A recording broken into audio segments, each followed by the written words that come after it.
কে কে চান জানি না, আমি অন্তত চাই না ডক্টর মোহাম্মদ ইউনূস বাংলাদেশে রাজনীতিতে জড়িয়ে পড়ুন। তিনি প্রধানমন্ত্রী হন। তিনি আছেন এখন প্যারিসে সম্ভবত, বা জার্মানে কোথায় আছেন। নমস্য মানুষ, পৃথিবীর নোবেল প্রাইজ পাওয়া মানে তিনি বিশ্বের একটা সম্পদ, হ্যাঁ, ওয়ার্ল্ড প্রপার্টি। এরকম একটা মানুষকে, এরকম একটা অর্থনীতিবিদকে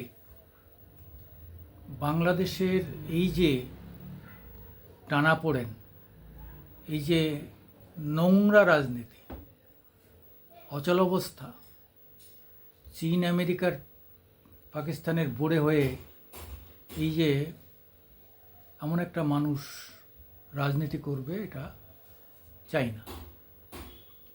কে কীভাবে নেবেন সেটা তাদের ব্যাপার। তো আমার মনে হয়েছে যে এমন একটা মানুষকে কখনো রাজনীতির পাক পঙ্কিলে টেনে এনে তাকে সমালোচনার সামগ্রীতে রূপান্তরিত করা হোক। এমনিতেই তিনি আগের সরকারের সঙ্গে একটা বিতর্কে জড়িয়েছেন, কর্মচারীদের টাকা পয়সা দেওয়া নিয়ে, তাদের বেতন টেতন নিয়ে। সত্য মিথ্যা জানি না, যাই হোক, এমন এই ধরনের লোকেদের বিতর্কে জড়িয়ে পড়া কখনোই আমাদের কাছে কাঙ্ক্ষিত নয়। তবুও তিনি একটা মানুষ, তার ভালো মন্দ জ্ঞান তার আছে, তিনি আমাদের থেকে ভালো বুঝবেন। কিন্তু আমি এক তৃতীয় পক্ষ হিসাবে এটা বলতে চাই। আমি সুকুমার দেবনাথ, আমার মামাটি মানুষ ইউটিউব থেকে আপনাদের সামনে আমাদের কিছু বক্তব্য রাখতে চাই। বাংলাদেশে আজকে আমেরিকার প্রতিপত্তি না চীন পাকিস্তানের প্রতিপত্তি, এসব নিয়ে বিস্তর বক্তব্য আসছে। অনেকে বলছেন চীন দায়ী, অনেকে বলছেন আমেরিকা দায়ী। তবে শেখ হাসিনার ছেলে সজীব ওয়াজেদ কিন্তু চীনকে দায়ী করেননি। মানে চীনের কোনো রূপ খারাপ কিছু তিনি দেখেননি, অর্থাৎ তারা চীনকে দায়ী করছেন না। তিনি ডাইরেক্টলি ইনডাইরেক্টলি আমেরিকার দিকে আঙুল তুলেছেন, পাকিস্তানের আইএসআই এর দিকে আঙুল তুলেছেন এবং বলেছেন, আর তার মায়ের ভবিষ্যৎ হিসাবে বলেছেন মা রাজনীতি করবেন না। কারণ হচ্ছে যে এখন আর রাজনীতির পরিবেশ নেই। এইবার আমেরিকার সাপোর্টে সেখানে তারেক রহমান আসছে এবং আপাতত ইউনূস থাকবেন কিছুদিন, তারপরে আস্তে আস্তে তারেক রহমানের কাছেই বাংলাদেশের কর্তৃত্ব চলে যাবে। এটা ধরে নেওয়া যেতে পারে যে আগামী দিনের প্রধানমন্ত্রী তারেক রহমান, এটা পরিষ্কার। এই মুহূর্তে প্রচণ্ড একটা উত্তেজনা রয়েছে, ছাত্রদের মধ্যে বিভক্ত রয়েছে, প্রচুর মতভেদ রয়েছে। ফলে এই সময় তাদের মতো ইউনূসকে আনা হচ্ছে। কিন্তু এই পরিস্থিতি তো সারা জীবন থাকবে না। টাকা ফুরিয়ে গেলে আস্তে আস্তে সব শেষ হয়ে যাবে। ধরুন ছাত্রদের হাতে কম করেও 100 কোটি কি তারও বেশি টাকা চলে এসছে।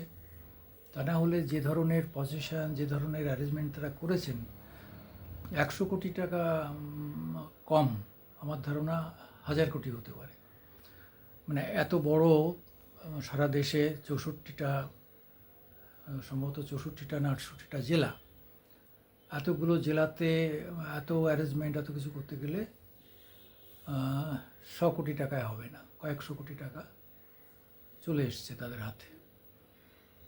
এবং এটা আমেরিকার টাকা, এটা বুঝতে খুব একটা কষ্ট হয় না। মার্কিন ডলার চলে এসছে। মার্কিনের কাছে এখানে 1000 কোটি ডলার কোনো ব্যাপারই না, তারা ব্যয় করবে।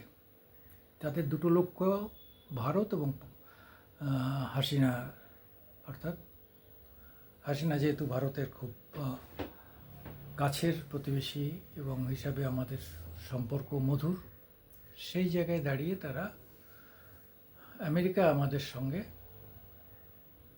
হাসিনার এই যে সুসম্পর্ক ভালো চোখে দেখছে না। এখন হাসিনা এখানে থাকবেন না কোথায় যাবেন এই সমস্ত রাজনৈতিক কূটনৈতিক ব্যাপারগুলো অত সহজে বোঝার ব্যাপার না। এটা হলে তখন আমরা জানতে পারবো। অনেকে অনেক কিছু বলতে পারেন তাদের ইউটিউব বাড়ানোর জন্য, কিন্তু আমার যেটা মনে হয়েছে যে তিনি কোথায় থাকবেন কোথায় যাবেন এই ব্যাপারগুলো তার উপর ছেড়ে দিয়ে আমাদের বাংলাদেশের ভবিষ্যৎটা নিয়ে ভাবা উচিত।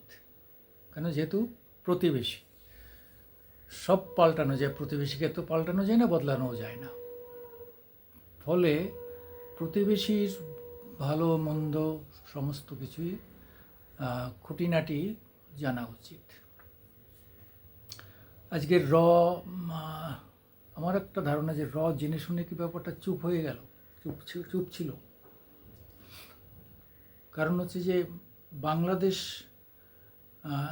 সরকার আমাদের সঙ্গে থাকলেও কিন্তু জনগণ আমাদের ঘোর বিরুদ্ধ ছিল, এবং সেটা সেই পিনাকি ভট্টাচার্য সদ্য মুসলিম হওয়া, সে পিনাকি যখন বাংলা ভারত পণ্য বয়কটের ডাক দিল, তখন থেকেই এই যে ভারত বিরোধী মনোভাবগুলো শুরু হতে লাগলো।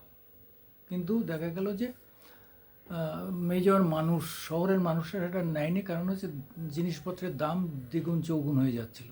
কাজে তারা জানে যে ভারতের থেকে ভোজ্য তেল, পেঁয়াজ, রসুন, কাঁচা লঙ্কা, আলু সবই যদি না আসে তাহলে তাদের খাওয়া দাওয়া বন্ধ হয়ে যাবে। যাক, সেটাও বোঝা গেল যে রপ্তানিটা চালু করে দিয়েছে ওপার বাংলা। এপার বাংলাতে যে সমস্ত রপ্তানির ট্রাক ছিল সেগুলোকে ডেকে নিয়েছে, ফলে বোঝা যাচ্ছে যে তারা ভারতের সঙ্গে একটা সম্পর্ক গড়েই এগোবে। নতুন যে সেনা সরকার, সে বুঝেছে যে ভারতকে চটিয়ে খুব একটা লাভ হবে না, তাতে ক্ষতি হবে।